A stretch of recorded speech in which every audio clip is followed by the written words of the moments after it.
All right, so today for language arts, we'll be reading chapter 20 of Bearstone.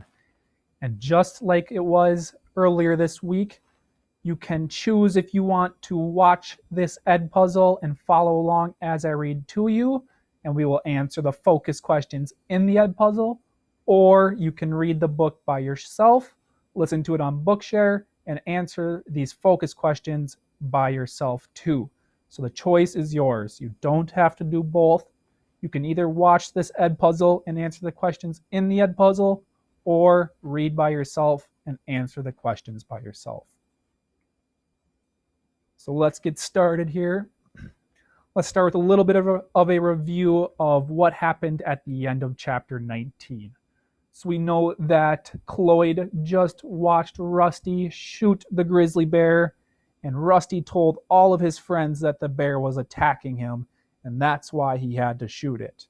But we know that's not the real reason. And we also know that Rusty is going to have to tell the game warden because he is going to get in trouble no matter what. So at the end of chapter 19, Cloyd was walking back to find Walter after he watched that bear get shot. All right, so let's start reading at the top of page 136. It was no accident he'd seen the owl, Cloyd discovered, when in the middle of the night he stumbled into the camp and lifted the flap of the canvas tent. His misgivings were verified. Instead of the musical comings and goings of the old man's breath, he was greeted by the uncanny silence. He had to fumble for a flashlight. Indeed, Walter was not there. His sleeping bag was rolled up as it always was during the day. The old man had not been to bed at all this night. Cloyd ran up the ore dump and into the mine. His flashlight caught the trace of dust lingering in the air. There had been a blast, he knew. And with that knowledge came the sinking realization that Walter had been working all along and had set off another round of blasting. He listened. All he could hear was the beating of his own heart. If Walter was working in there, he should be able to hear it. Any sound carried in the mine, but there was no sound at all. Down in the tunnel, only the uncanny silence. He called. No answer. So what just happened was Cloyd came back to the camp and he realized his gut feeling was right, that Walter was not at camp and that he was probably up in the Pride of the West. Right here where it says Cloyd found. So Cloyd found him face down at the end of the tunnel. Only the man's head, shoulders, and right arm showed above the rubble. The explosion had made the meat of one side of his face. Cloyd knelt close.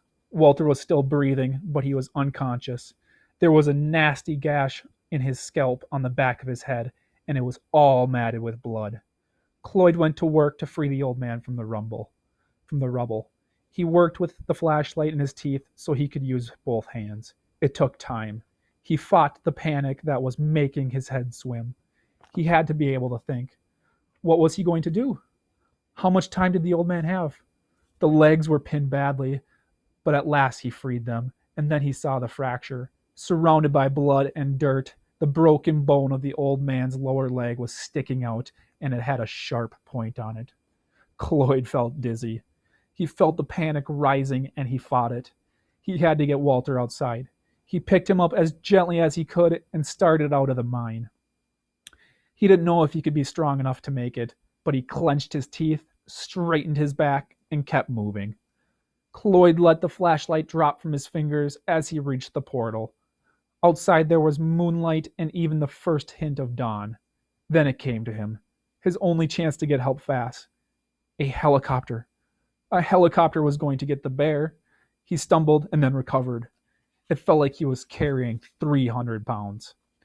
He told himself how light the old man was and kept going until he reached the tent. So let's pause right there, and I think we can answer our first question. So how did Cloyd find Walter? We know he found him in the mine, but what condition was Walter in when Cloyd found him? So we're going to start off right where it says Cloyd laid Walter down. So Cloyd just carried Walter all the way back to the tent. And we're going to start off right here. So Cloyd laid Walter down on a sleeping bag, then opened the other bag and spread it across him as a blanket. He knew he had to keep the old man warm. Then he ran down to the creek, drank from it, and splashed his face with cold water. He had to think, and think right. Rusty said he was going to radio for a helicopter from the guard station. Where was that? He hadn't said. No clue at all. It could be any direction from where he killed the bear. How long would have it taken him to get there? There was no telling. How long before the helicopter came? Dawn was coming on fast. Rusty probably reached the radio sometime in the evening. The helicopter could be coming any time now. There was already enough daylight for them to fly. He could take Blue Boy and head for the bear and hope to make it in time, but if he didn't, maybe he should ride all the way down the pine to the trailhead and hitch to the phone and call for a helicopter. He had to choose, and it had to be the right decision. He went back to the old man.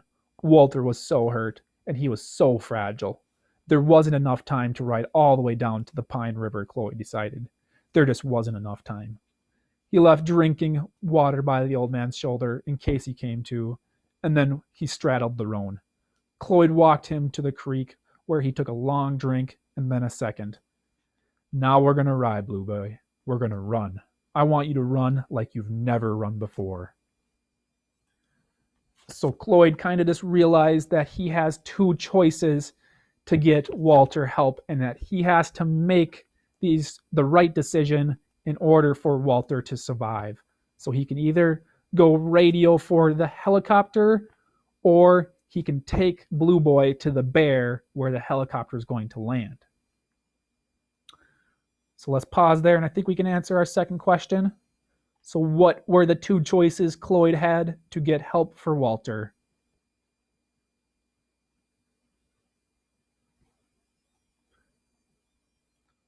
All right, we're going to continue on right where it says he mounted the horse. So the very bottom of page 138.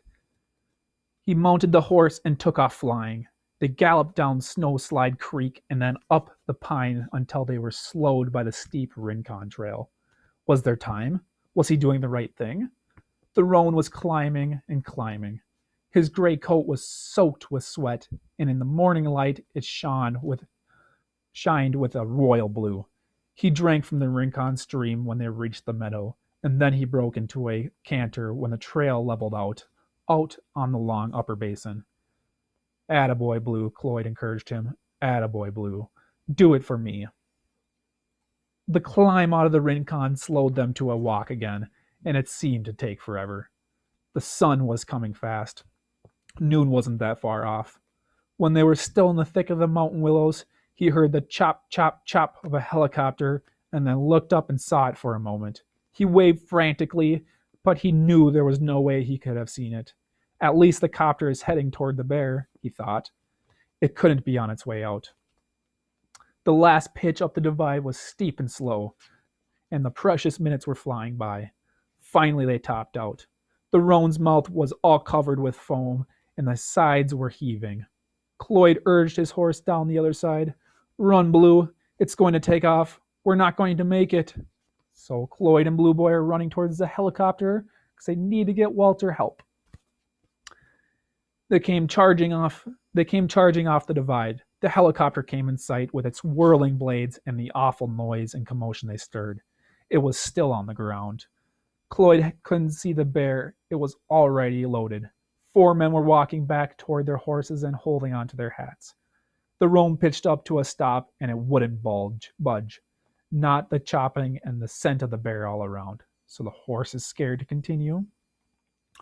Cloyd leaped off and ran down the mountain slide, and then the men saw him coming. He ran straight for the red-haired man and screamed in his ear. Rusty turned and sprinted, dived low under the whirling blades, and hollered for the pilot to shut the helicopter down. 6 men crowded around him. He told them about the old man, told them to hurry. One of the brothers said, "Hey, how'd you know about this helicopter? How'd you know to come up here?"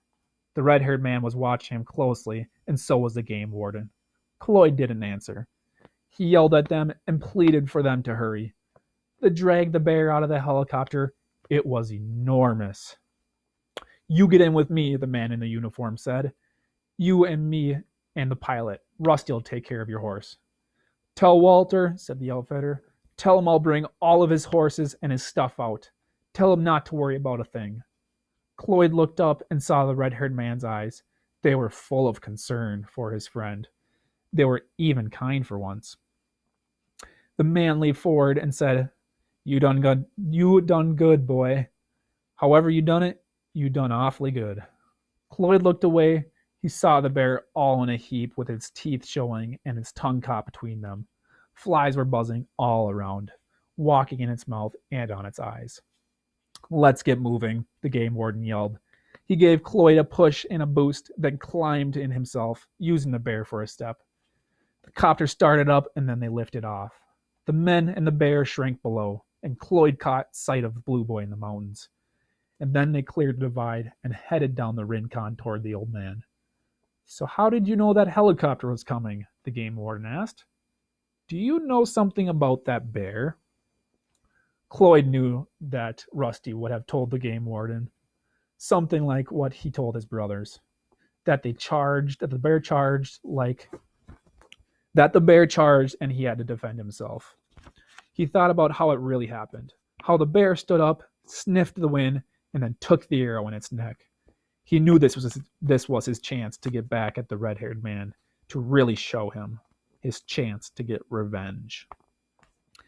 And then Cloyd remembered the peach trees and his awful revenge with the chainsaw. He didn't want any more of that poison. He wouldn't say a thing. What was done was done. Rusty figured he'd been right there when it happened. That was enough. The game warden was waiting for his answer. Cloyd shrugged, looked away, in so a final way that the man could tell he was going to have to wait forever. You might as well wait for a rock to speak. And that is the end of chapter 20. So what happened at the end of the chapter there was Cloyd made it to the helicopter to get help for Walter. But everybody was wondering how Cloyd knew that helicopter was coming, because nobody really knew he watched Rusty shoot that bear. So everybody's kind of asking Cloyd, how did you know this helicopter was there? But Cloyd didn't give his answer because he didn't want revenge. So let's go back and answer our last two questions. So what could have Cloyd told the game warden about Rusty and the bear? And then question 4, why did Cloyd not use this opportunity for revenge? Think about how Cloyd felt when he got revenge on the peach trees. All right, check back next week and we will finish off the book. We only have 2 more chapters left